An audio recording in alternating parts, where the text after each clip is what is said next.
give it again, and it's, I think, a good time because it'll kind of give people an idea of the kind of images that are possible using a MallinCam. And hopefully we'll be able to see them live here tonight. Everybody's set up. So the basic premise of the presentation is comparing images that have been collected using what was at the time state-of-the-art astrophotography in the 1980s to what you can do from your backyard with a MallinCam. So this all started for me as an idea for a talk when I came across a copy of Peterson's Field Guide to Stars and Planets at a rummage sale.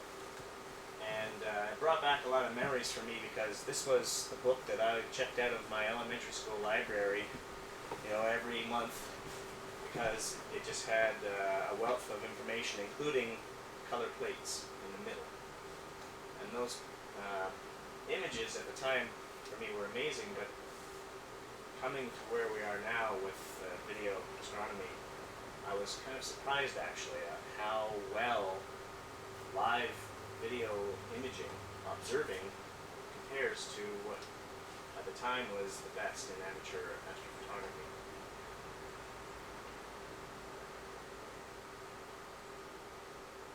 So this is the particular edition of the book that I'm talking about. Most of the images in the book were from a fairly famous amateur astronomer called Ben Mayer. And he invented a number of things, including the projection blink comparator, which is a device for looking for supernova. And he was the first person to photograph a supernova during its brightening stage. So a fairly well-known astronomer, famous for his astrophotography. Well, at the time that the book was published, all astrophotography was done with film. Most often through black and white film, shot through different colored filters, and then combined afterwards in the... Oops. You hit the button. Which button did I hit? The OK?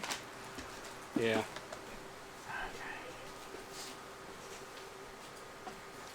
So take 3 images, one in each color, and then combine them in the dark room to get color. There were a lot of issues with limits to resolution, sensitivity, and color that was just because of the technology of film at the time. And often you would actually have to chill the film to try to improve its sensitivity to avoid something called reciprocity failure, which I don't fully understand, but it has to do with the ability of the film to record a photon and then maintain that through the processing of the film. So most of the images are Ben Mayer. He used primarily a 14 and an 18-inch scope. He used chilled full-color film, and most of his exposures were 30 to 120 minutes, which is important to note. And then there are a couple other images from different groups, including some from Lick Observatory, 3-meter reflector, and the 1.5-meter Cassegrain at the University of Arizona.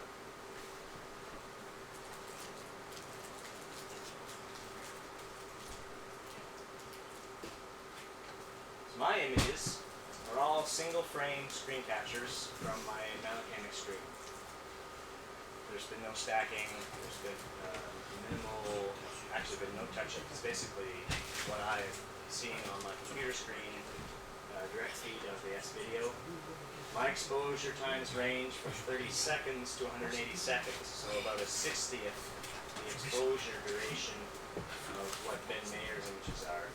And all of them are at a gain of about 4. They're all collected from my backyard in Ottawa, which has a visual magnitude of about 2.5, or from a cottage up on the Ottawa River, where the magnitude is about the same as here, about 5, 5.5. I use actually the setup that I just have here, Orion Atlas. Most of the images were with an 8-inch Schmidt, that I don't have anymore. The William Optics 98. 80mm APO. I have a little 66 William Optics, and then also a 17 and 102mm focal length camera lens, TV camera, which actually I have here as well, and I'll be using it. So this is the first tried my best to orient my picture in the same way and crop it the same so that it's directly comparable. So this is taken from my backyard in Ottawa. Wild Duck Cluster. It's a lovely cluster, and we'll be able to see that tonight.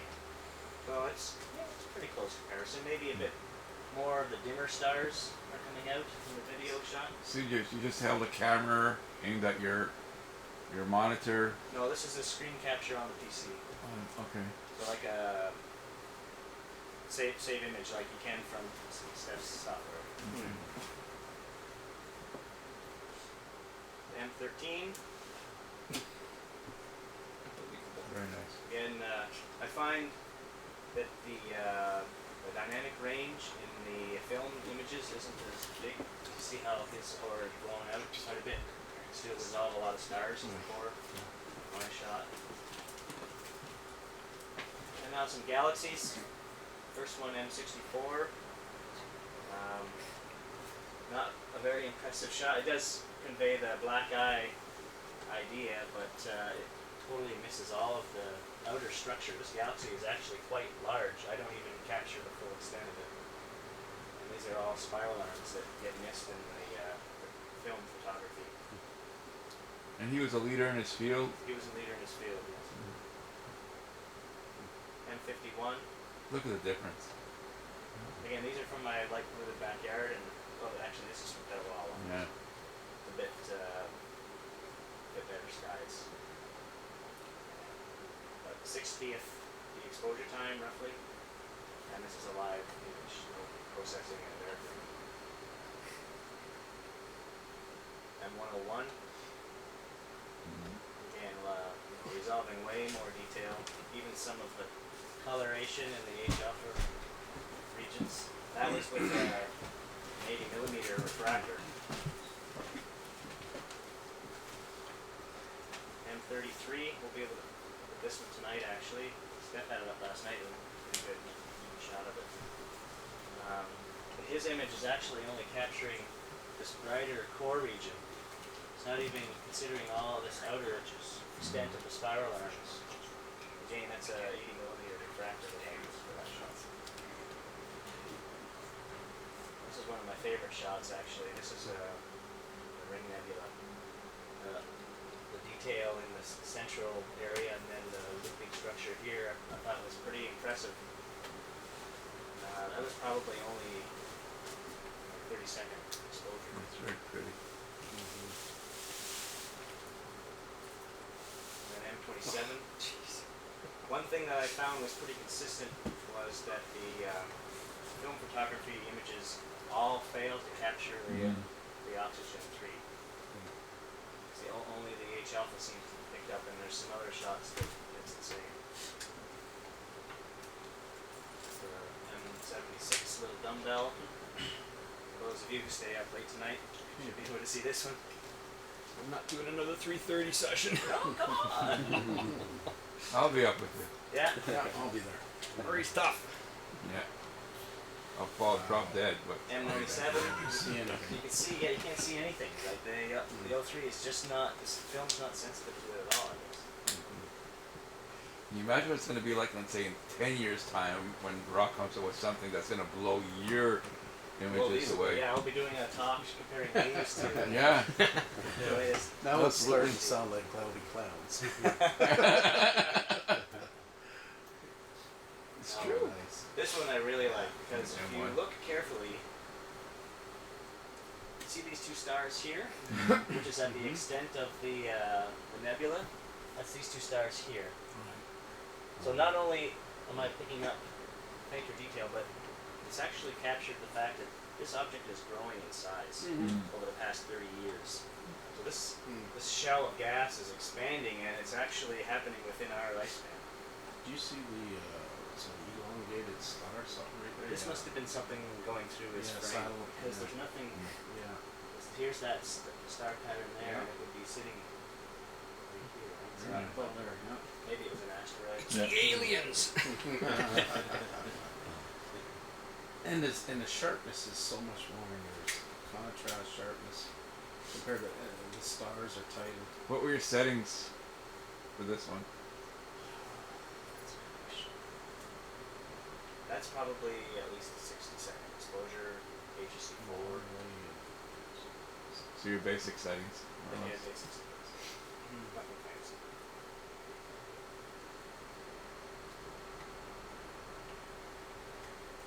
Here's the Swan. This is with my new refractor, the 98. So you can see lots of detail. It's just too dim. It has to be above a certain threshold for the film to really capture it and hold it until the film is processed. Where was he shooting from? What That location? I don't know what his location was. It wasn't really indicated in Whether it was a liner dark. notes. Could have been a dark. I would have assumed that it was a dark site. The Eagle Nebula. Again, capturing faint outer details like the. I'm not sure. Was this called the Witch or something, or the, Yeah. something Queen, Star Queen or something? I'm not sure what the structure is called, but it's really nice. Do you know why there's such a marked color difference as well? Is there any particular reason? It's probably entirely due to the film To sensitivity. the film, yeah, okay. Which is the one with the Running Man is in? Because it's not picking up the Running Man 03 is in our running HB. 42. Okay, I thought it was. That's 42 has a Running Man in. Okay. It's so much more red because it's only picking up hydrogen alpha. Okay. Yeah, and the purplish tint, maybe you haven't really figured out. Some images that you see are red, some are purple, very clearly purple, and some are orange, like the Swan is kind of orangish. It all has to do with what else is there. In some cases, there is dust. In this case, I believe it's dust that's reflecting starlight as well as the hydrogen that's getting excited. The result of the bluish reflection on the dust plus the red from the H alpha is a purple. And the Lagoon tonight you'll see is a prime example of a purple nebula, and that's because it's reflection of young blue stars and red hydrogen alpha together giving a purplish. In other cases, the orange is because there's dust kind of in between us and the nebula that's attenuating what we're seeing. There's the lagoon right there, actually. So lots of interesting structures that just aren't getting picked up, like all these nodules, rock nodules that, from what we understand, are where new stars are forming, are getting missed. So I was pretty impressed by what the extreme can do. That was a Trifid. Trifid. So cool. It's like a heart to me. It's the heart. Yeah, it's one of my favorites for sure. Especially when you get really sharp resolution of these boundaries here. It's like a shock boundary of material getting pushed away from these stars. Yeah. When you see that really crisp, it's really, really huge. His Trifid is not bad at all. Yeah. No, in this case, his image is pretty good, and he's getting the reflection actually quite good here, where because of the noise pollution, the light pollution filter I was using, it was less sensitive to blue, so I didn't count it as blue as his. His shot in this case. But look how much extension you got on top. There, here. Yeah. Yep.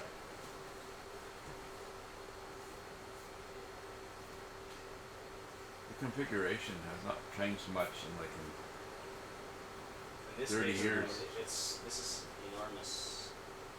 It's like the physical size of this object compared to the M1 is quite different. These are stars that are tens of light years away from each other. Where the M1, I'm not sure what the size of it is. It might be a couple light years across. The M42, another favorite of mine to image, or to observe, sorry. Observe. very creamy looking. And you can see here, there's a whole conglomeration of emissions we're seeing. We're seeing bluish reflection, we're seeing the red emission, there's O3 in there, all kinds of fancy stuff. And this is a great object to learn how to use your camera on. It's so bright and easy to find that you can play with your settings and see what it does. And it really is a great target to use to learn. clouds, but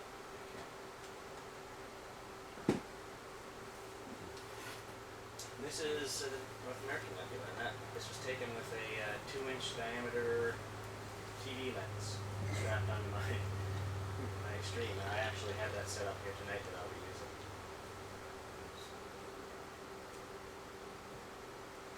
You should try Joe's 5nm. AJ. So now, these last few pictures are comparing to professional observatories. This is the 120-inch reflector at Lake Observatory. Well, their image is zoomed in more than mine, but a lot of the structure in their image I'm still picking up, as well as a lot of the outer extent of the spiral arms. So, not bad, 8 inches versus 120 inches.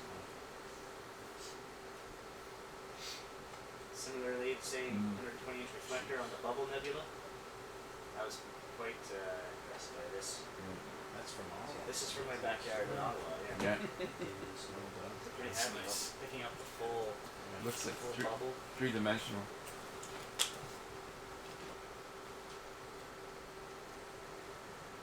And this isn't really related to the extreme, but just to give you an idea also about planetary imaging. In the same book, these images were quoted as the best ground-based images that have been taken of these objects, these two shots. So at the time, those were the best images that had been recorded from the surface of the Earth. That was taken by the Lunar and Planetary Lab, run by the University of Arizona, 61-inch mass-frame scope. And these were taken with an 8-inch scope in the backyard. So Stacked in reg stacks, wavelets applied. I don't think very nice. And then this is kind of a segue to a future talk about lunar, where taking all of that technology and the reg stacks and showing what you from your backyard can do compared to what they this is the type of image that they were trying to plan the lunar missions from. Like, this is the quality of the image, and the resolution. That was the best they could get, and that's what they were doing their, the planning of putting a man on the moon from. Without too much difficulty, you can get that from your backyard. I should have called you. Was it around? This is from the 60s, actually. Well, it says that says 80s, but the original image actually was taken in the 60s. That's it. How cool, thank you. How cool would it be to try to compare any new craters from the 80s to now? If there were any new craters. If they were big enough to resolve, the largest object I've been able to resolve is about 500 meters across. That's very nice. That's a pretty large crater, though. They don't happen that often anymore.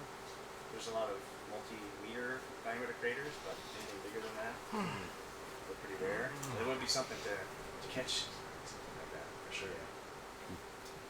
That would make you jump, right? Just Yeah, I always hope someday Another crater. see one of the flashes, because it does happen. You see the impact and there's a bright flash. It wouldn't last as long as our eruption on the sun today, though. No, it'd be like an instant. The trouble is, you have no witnesses. You'd be the only one to see it. That's I think it's getting dark. We probably want to Thank you very much.